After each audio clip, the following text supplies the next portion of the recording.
begin? We might as well begin. Hi, I'm Graham Whiteman. I'm Lynn Whiteman. And I'm Andrew Harry. And we form the Pride. We are the team at Lionhearted.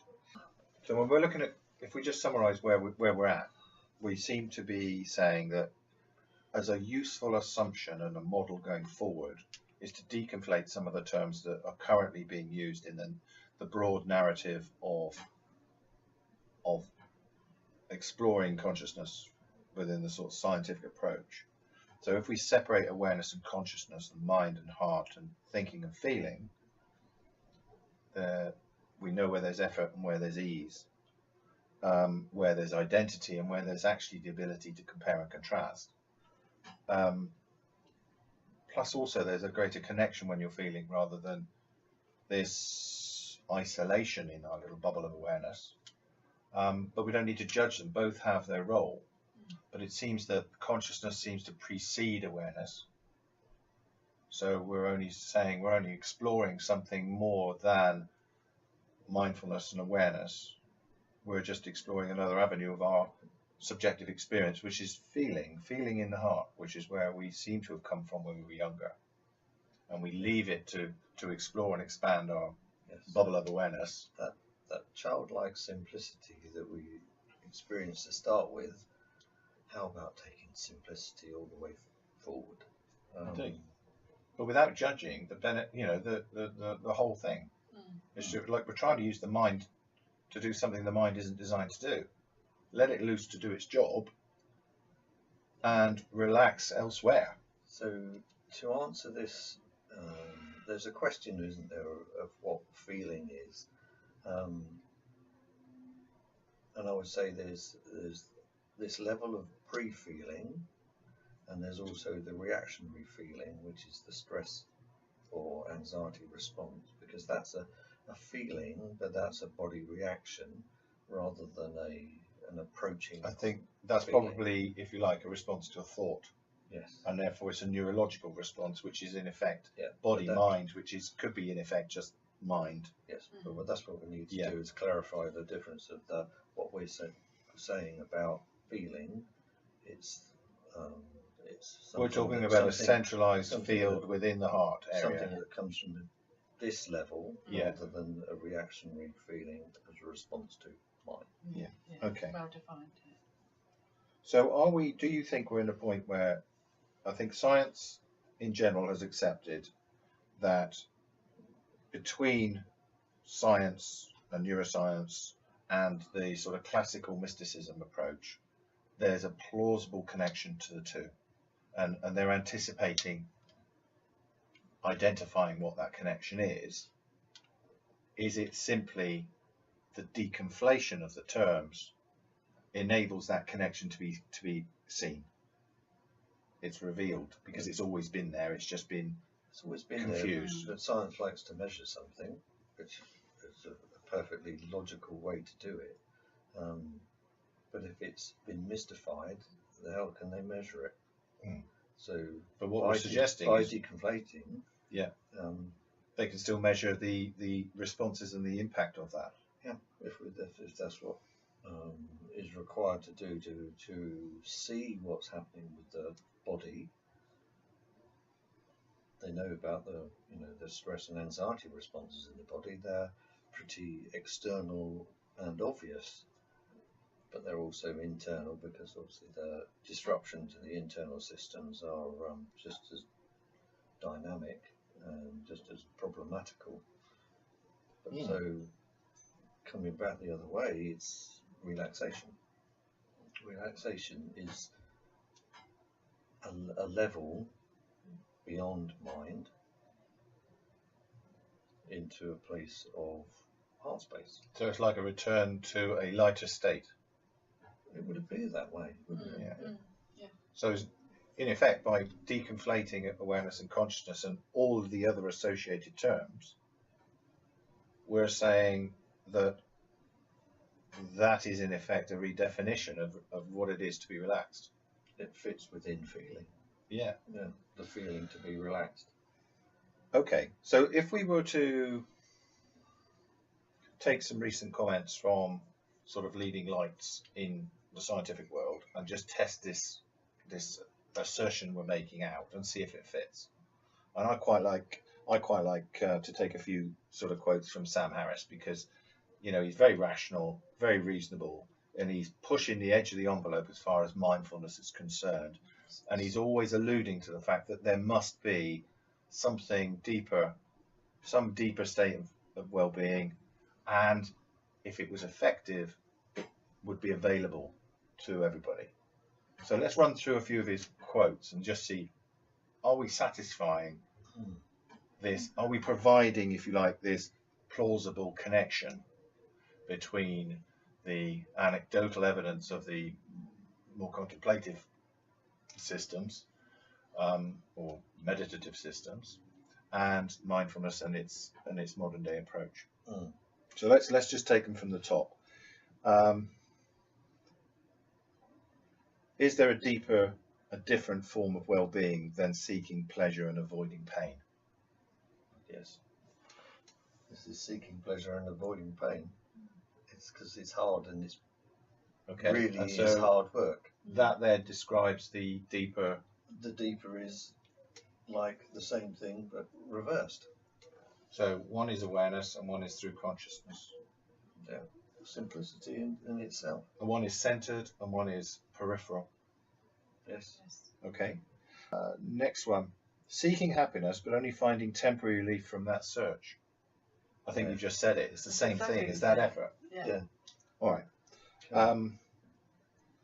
This is an interesting one. The habitual identification with discursive thought is the primary source of human suffering. Well, yes, can't disagree with that. So by definition, if you conflate the terms, we totally agree with that statement too, because it will lead to suffering. Yeah, it's. The only problem is we're trying to develop systems that alleviate that suffering by using the same mechanism that create the suffering. Yes, actually Einstein said, and it's been an over-quoted thing, but Einstein said you can't solve a problem from the same place it was created. Absolutely. So if the issues are here, how about not going there to solve them? Yeah, true. Okay. Sam Harris also says, if there is a form of happiness to be found and is not contingent on merely reiterating pleasure, it should be available. Yeah. Well, I think what we've done is described that it is available. Yeah. It's just on a different plane of experience, a different, substrate of experience. It's feeling rather than thinking. Yeah. But it's no less empirical, it's no less available for observation and correlation of evidence.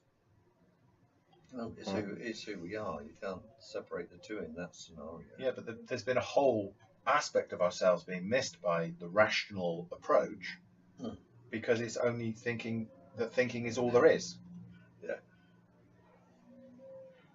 Which really is in this scenario, in this method, it's just a limitation. I can see it. So the identification with the mind as the source of it is the limitation, not the mind itself, because that has a perfectly adequate mechanism to do what it needs to do. Yeah. It's just it's not us. It's a mechanism we have to engage with the world. Yeah. Okay. Another one is said is present moment becomes good enough so you can stop seeking happiness in the future. I think this does that. I think you're going to have a situation where you can just relax, and in this way of supportive cradle process, the energy then is available for us to enjoy the happiness rather than seek it, because it's not elusive, it's there.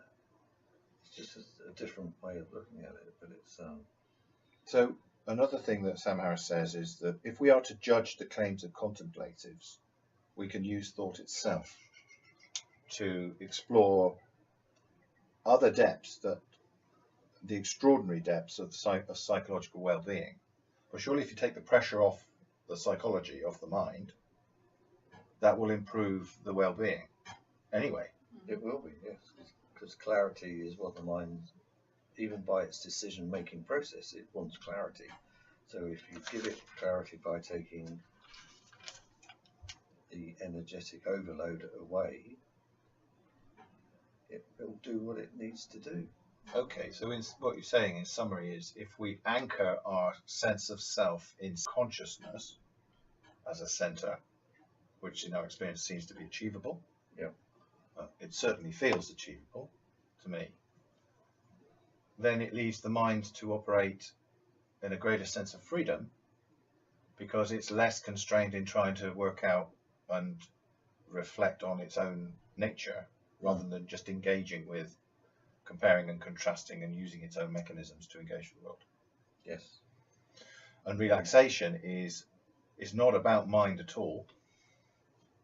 It's actually anchoring ourselves Firmly in consciousness.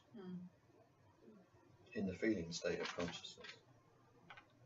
So would it be right in saying that happiness is potentially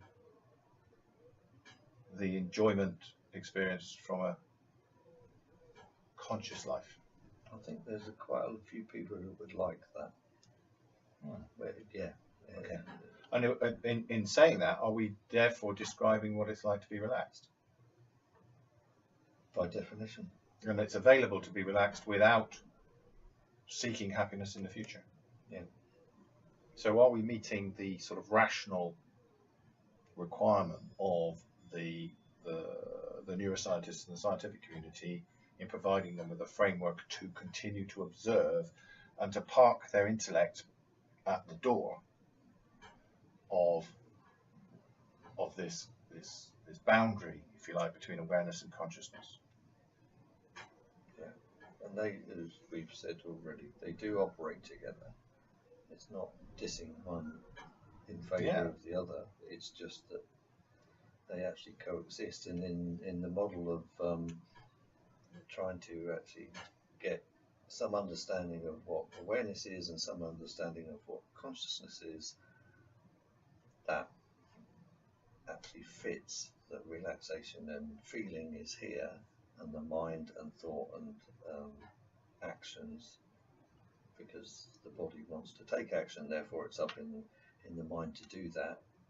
But it's consciousness that actually provides the energy resource for the mind to actually operate with, rather than the mind thinking that it needs to provide it in totality and becomes exhausted, or can become exhausted. There's a saying that talks about the mind makes a wonderful servant but a dreadful master. Well, that would fall into that. So if the master were the consciousness and the feeling and the heart, then the mind would be free to not take responsibilities it's not got. Yeah. And it opens us up to greater depths of well-being, Greater depths of happiness. Greater the depth more of creativity. yeah, more stable health and mental health, especially. Let alone all the other consequences that we've been exploring around feeling relaxed in a conscious way. But perhaps that's for another day. Yeah, brilliant exploration. I thought actually that relaxation would be relatively simple. But it turned out to be so simple it took us by surprise.